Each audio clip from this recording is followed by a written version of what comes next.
Hello everybody, welcome back to another rambling reaction review of RWBY Volume 4. We are now on Episode 2, Remembrance. Scene 1, the Schnee Estate. We pick up where we left off with Weiss making her way to her father's chamber after being summoned by her butler Klein. This entails her walking through several rooms that are all interesting in their own ways. The detailing in each room and hallway is wonderful. Everything has its own little touches, from the paintings in the first shot to the embroidery on the chairs in this shot. I can't even tell if the chandelier in the background here is rendered or painted, but I still love how good it looks. In the piano room, which might or might not be one of the parents, there is a picture of their favorite son, where they can easily see it from the piano. Although, it's not the picture on the wall or the piano that's the most interesting part of this scene. No, it's the silver apple adorning the top of the piano, perhaps symbolizing that Snow White's or Weiss's poisoned apple could possibly come from a family member that maybe uses that piano. Not pointing any fingers yet. Lastly, the knights here. They look very familiar to the ones from the White trailer and the one that Weiss summons. White is our theme here, not just because this is Weiss's family or technically the Schnee Dust Company's color, but something more. Something that many of you may have already learned from grade 9 English class. The Great Gatsby uses the color white as an allusion to innocence. At first, but later it becomes clear that it is actually used to give off the illusion of innocence, as nobody that actually used that color out of the main characters in The Great Gatsby were truly innocent. It is here that we meet with Weiss's little brother, Whitley. His name, originally English meaning small field, or white field is more likely, going on the whole color scheme thing of the family. He is very proper looking and dressed as formally as Weiss, if not maybe a little more so. Now, I gotta say, first impressions wise, Whitley looks shifty as hell. I get a very conniving vibe from him, so much to the point to where I'm gonna go against a popular fan theory. That Cinder's clever little friend, Hacker from Volume 3's Brawl in the Family, is Watts. No. I think it's actually now Whitley. I know I used to say it's Winter, but now I'm shifting that over to Whitley. Think of it. Cinder wouldn't call Watts a friend. She hates him.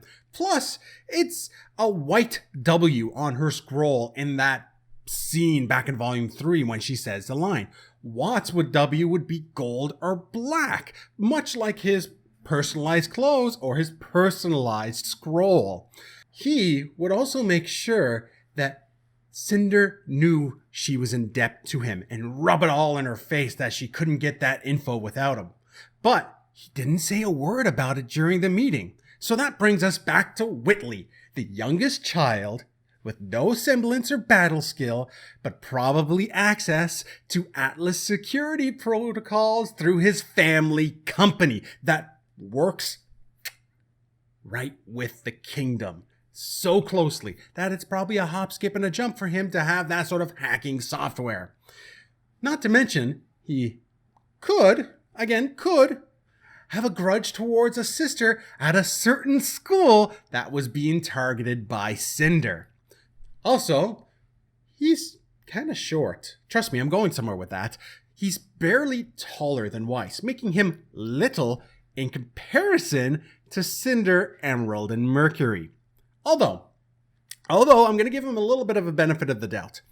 If Whitley is a villain, and remember, this is all a theory, so it's a still big if, I don't think it's completely his fault. I think he's more of a product of his surroundings. An overbearing father pushing him to take over for the company one day to be more like his dad. Then you got the alcoholic mother that probably can see everything horrible that's happening to her family, but too scared, so she gets herself hammered by noon to avoid any confrontations. And then lastly, the two sisters, possibly his only friends, his only allies in this toxic environment, bail on him one after another, going off to their schools and military, forcing him to fend for himself, eventually bending under the pressure to become more like Jacques, more like his father, and eventually maybe even breaking when given the opportunity to remove them all from his life. Oh, that's not all. We're gonna be here a while, because Jesus Christ, Whitley is not actually the creepiest part of this scene. Listen again to the conversation he has with Weiss. What do you want? Do you hear that? You don't, because there's nothing to hear in any scene within the Schnee Estate from here on out. There is no music, while the rest of the scenes do have music. Not only is there no music in the Schnee Estate scenes, but there is this weird induced white noise hum that, again, follows through not just with this scene with Whitley, but the scene with their father too. That's just the tip of the uneasiness in these scenes.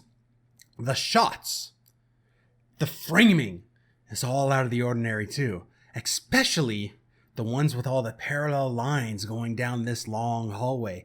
It forces your eyes to be drawn all the way down to the vanishing point. It's an interesting little technique called one-point perspective, and it's something the human brain does not like. Most movies use 2 or 3-point perspective to simulate more of what we see in real life. This way the human eye naturally kind of looks around and takes in the entire scene or screen. But here, in one-point perspective shots, our minds cannot help but focus on that one spot, that one vanishing point. I'm sorry, I didn't mean to hit the mic, but it does this to mess with you even more. And then to get you even more further messed up, they jam something in that spot. Now the subject is in that vanishing point, and it draws your focus even more so to it against your will. It's a complete mindfuck. And that's why it's a technique used quite often in Stanley Kubrick's The Shining. He is the one that made that sort of scene famous, especially with the twin scene. But here, in this RWBY episode, I think it takes after another movie a bit more that uses a very similar shot. The Exorcist 3. Most infamously, the nurse station scene. Long hallway shot? Check. One-point perspective messing with our heads? Check. Odd white noise in place of the usual cinematic score? Check. Demonic presence? Inconclusive, but promising. Okay, sorry, I probably dangled the supernatural carrot a bit in front of you too much there. This is actually more so to give us the feeling of what Weiss's perspective is on this shot, because these shots that use those techniques are from her perspective. So it is safe to say that the show is forcing us, the viewer, to feel what it is for Weiss to feel like being back in that home by using this technique. This uneasiness we feel due to the framings of this shot is how she feels all the time in this house. Scene 2, the road to Shillong. We start in a dream, and goddammit, another creepy moment as we hear Pyrrha's last words, followed by her calling out Verjean, waking Ruby up with a start. Now, why is this so creepy? Well, it's another sort of horror movie trick. I know, I don't want to delve too much into the supernatural stuff, but it's a really good way of kind of getting in our heads, messing with us. By obscuring our vision with the sort of weird black screen so we can't see anything, and then using sound effects that are very ethereal sounding, very otherworldly, almost like a poltergeist. No, I'm not really going there, but that is where that sort of originated from. Pyrrha is gone. She's not coming back as a ghost, although she may still haunt the team in other ways, but I'll get to that later. This is more, again, to keep the viewer on edge. Going back to Stanley Kubrick, mostly because I don't know anything about the Poltergeist director, Kubrick was a big fan of Sigmund Freud and his ideas of dreaming and the unconscious mind were something that he was very interested in. So while the effects might be from a story about ghosts, I still believe that this is more about the unconscious mind more than anything, giving us an idea of, going back to Weiss, how she's feeling while awake, and in this moment, Ruby's unconscious mind. Moving on, Team Ranger is now awake and back on the road to Shilong, where we learn several things.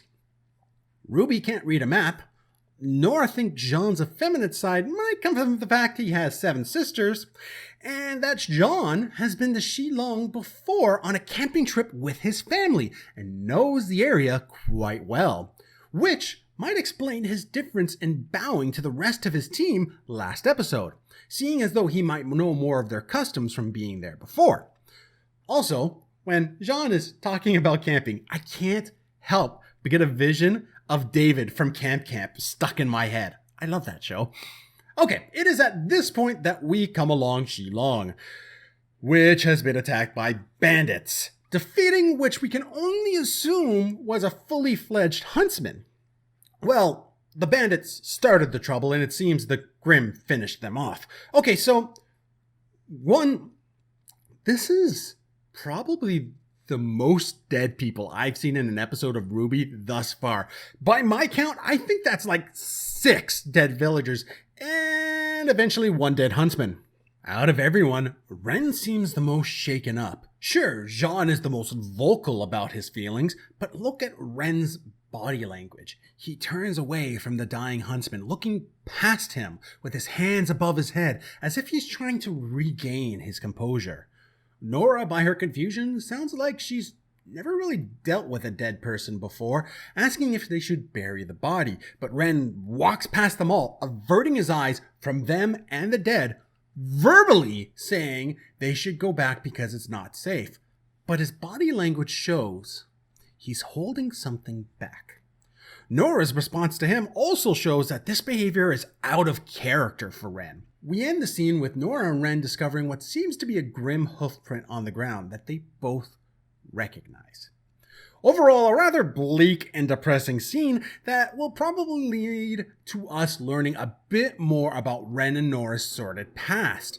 Now, whether it was just the destroyed village that set Ren off, or the mention of bandits, or the grim hoofprint is up for debate. Ren is shaken by all 3, and he seems to recognize the footprint as well, so it's kind of hard to determine exactly which one it is. It's possible that it's all 3. It might be a tactic that they recognize by the bandits that might use Grimm as a weird sort of backup, maybe luring them into villages to hide their tracks so they can make an easy escape after raiding. But that's, again, just all a theory. At least in this scene, I got to see my old-timey airship. What was left of it, that is. Scene 3. The study. Weiss enters the study to Ironwood and her father, Jacques, arguing over the dust embargo. Or more like Jacques just yelling so he can have his way. Ironwood is right, though. If the rest of the world still thinks that Atlas is at fault for the fall of Beacon, the Kingdom of Atlas needs to be cautious about where they trade dust. But Jacques only cares about his bottom line. Nothing much to say about the room itself as I did with the other parts of the Schnee Estate. There are a few things that are different. It's end-to-end with bookshelves, as you would expect from a study, but the most white in the room is on Jacques Schnee's suit. Sort of like Gatsby's suit. Even the wallpaper has more blue than white on the pattern, giving him and Ironwood a stark contrast to their surroundings. Ironwood actually has an updated design now that I see him, switching from the open coat look to a double-breasted jacket, which I actually like much more on him. Seems a bit more militaristic in a way. Also, the shortly trimmed beard, which all I can say is great men must think alike. There is one shot using the parallel lines vanishing point thing again.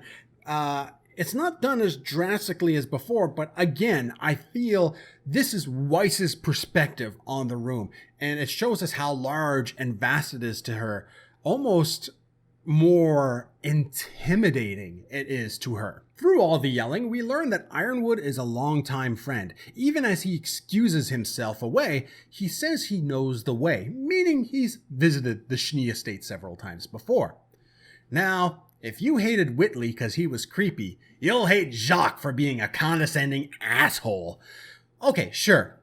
Weiss didn't knock when she came in, but he was the one that sent for her. He should have cleared his schedule so he could talk to her, not make her wait outside the door. Who does that? And then the exasperated sigh when Weiss says that she trusted Ironwood during their conversation. All he cares about is getting his dust trade back up and running again, even if the embargo is for his own country's good. He's thinking, screw the country, what about my bottom line? Sounds a lot like corporations in our real world, don't you think? Not even his own family is above his corporate machinations, as the whole reason for him summoning Weiss was to coerce her, not ask, coerce and intimidate her into signing up for a charity event to raise the reputation of the company. He sees his kids as a resource, not family. A few extra things to note before we leave the study. Notice only 2 pictures here. They are of Jacques himself and Whitley. No wife or daughters. Also, Jacques' name coincides with his character. The name originates from the name Jacob, which has a few Hebrew translations, but the ones that I think coincide the best are to circumvent, assail, or overreach, which very much matches his CEO persona. Lastly, a production note. As much as I dislike Jacques' character, I gotta say I love the voice actor Jason Douglas who does the voice of him. Such a good voice, and I'm a bit biased because he's also the voice actor for Beerus the Destroyer in Dragon Ball Super's English dub, which so far he's only done for the movies, but now Funimation has the rights for the show, so we'll be seeing him there soon. Moving on! Klein is best butler, waiting right there outside the door for Weiss, knowing that she would need some cheering and warming up after dealing with her father, putting on a weird show for her, changing his eyes and personality. I googled his name, and something interesting came up. His name is German, and Klein Zibin, translated to English, means small 7. So Klein isn't just being funny putting on a really good show, he actually has multiple personality disorder. And what we just saw was probably Doc, Grumpy, and Sneezy, which makes sense, as the 7 dwarves were the ones to take pity on Snow White and protect her from those that would do her harm. So, I can now see Klein as being the first line of defense if anyone were to try to attack Weiss while she was staying at the Schnee Estate. Scene 4, the campsite. We transition into Ruby's dreams yet again, with Pyrrha calling out to Jean, but no sudden jump awake this time. She almost falls back asleep, but she hears Pyrrha's voice now when awake, and she investigates, stumbling upon Jean, practicing to a pre-recorded training video made for him by Pyrrha. This is the most beautiful yet saddest scene in this show to date. Look at him with the light shining off his armor while practicing and the fireflies all around. It's like Rooster Teeth took a page out of Studio Ghibli and Grave of Fireflies. Such a sad movie. Seriously, don't watch that movie unless you are ready to cry. That movie is this sadness times a million. Be in a good headspace before you watch that. It's like the worst of like World War II. This is beautiful and tragic both at the same time. Here you have Jean still training hard at night after everyone else has gone to sleep, but at the same time he's torturing himself by using this recording of Pyrrha's training, is it just motivation? Or does he do this out of blaming himself for being too weak to help her fight? Maybe like he's thinking to himself, if I was there too, she wouldn't have died.